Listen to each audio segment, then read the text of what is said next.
Welcome বন্ধুরা, আমি Mouparna and welcome to my channel. আশা করি তোমরা সবাই খুব ভালো আছো। আজকে আমি তোমাদের জন্য একটা ইটালিয়ান কুজিন এনেছি। এটার নাম হচ্ছে spaghetti pasta with basil and coriander pesto.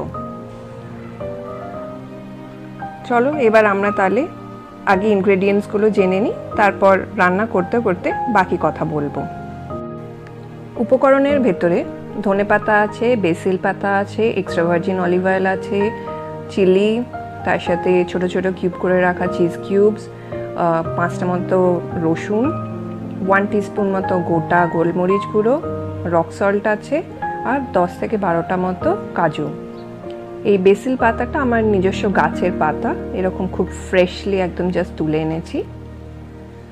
আচ্ছা, এইবার একটা মিক্সার জারের ভেতরে আমি প্রথমে বেসিলগুলো নিয়ে নিচ্ছি। বেসিল পাতাগুলো বেশ মানে 1 বাটি মতো পাতা লাগবে।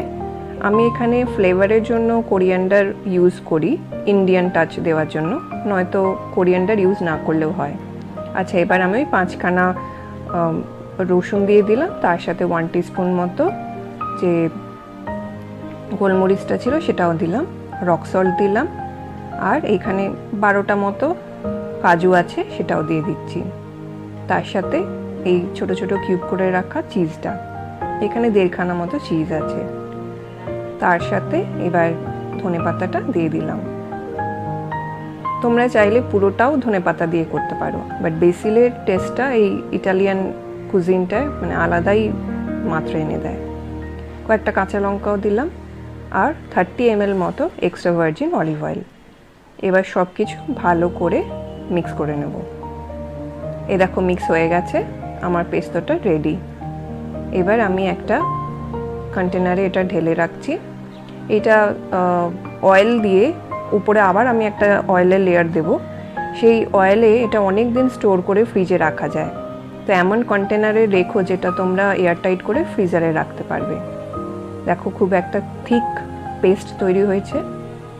এবার এর ভেতরে আমি আরও 30 ml extra virgin olive oil add করে দেবো, যাতে ওপরে একটা তেলের লেয়ার থাকে আর নিচে বাদবাকি পেস্টটা থাকবে। তো এইভাবেই যদি আমি এটা স্টোর করি তাহলে এটা ফ্রিজে অনেক দিন স্টোর করা যাবে এবং এটা নানাভাবে তোমরা পরবর্তীকালে ইউজ করতে পারবে। আমি যেমন এটাকে ব্রেড স্প্রেড হিসেবেও ইউজ করে থাকি মাঝে মাঝে। এটা এবার কিছুক্ষণ রাখা থাক। অন্যদিকে আমি একটা পাত্রে জল গরম বসিয়ে রেখেছিলাম। এবার এর ভেতরে কিছুটা নুন দিয়ে দিচ্ছি, আর সামান্য extra virgin olive oil 1 table spoon মতো। একটুখানি সব ভালো করে মিশিয়ে দিই। এবার এর ভেতরে আমি স্প্যাগেটিটা দিয়ে দেব। স্প্যাগেটিটা কিন্তু আমরা ভাঙবো না, পুরো এরকম গোটা গোটাই জলের ভেতরে ছেড়ে দেব। আর জলটা তো গরম আছেই, আস্তে আস্তে এটা নরম হয়ে পুরো জলের ভেতরে মিশে যাবে। এইভাবে আমাকে মিডিয়াম ফ্লেমে 10 থেকে 12 মিনিট কুক করতে হবে। স্প্যাগেটিটা নরম হয়ে গেলে আমরা জল ড্রেন করে আলাদা করে নেব। এই আমার স্প্যাগেটিটা হয়ে গেছে। এবার আমি প্লেটিং করে দিই। প্রথমে একটা স্প্যাগেটির লেয়ার বানিয়ে নেব। আমি এখানে সাইড ডিশ হিসেবে toast prawn with bell peppers use করেছি। তোমরা তোমাদের মতো কোনো স্যালাড ইউজ করতে পারো, নয়তো এরকম প্রনও হালকা করে টস করে নিতে পারো। আচ্ছা, এবার ওই লেয়ারটা করে নেওয়ার পর এইবার আমি ওই পেস্তো যেটা বানিয়েছিলাম সেটা উপরে ভালো করে একটা স্প্রেড করে দেবো। এটা কিন্তু ভালো করে আমরা মেশাবো না, জাস্ট ওপর থেকে ছড়িয়ে দেবো। যে যখন খাবে সে ওটাকে নিজের মতো করে পুরোটা ভালো করে মিশিয়ে নিয়ে তারপর খাবে। এরকম ওপর দিয়ে জাস্ট একটা হালকা হাতে স্প্রেড করে দিয়ে এবার এটা আমি সার্ভ করে দেব। তোমরা এটা অবশ্যই ট্রাই করো এবং আমায় জানিও তোমাদের এটা কেমন লাগলো।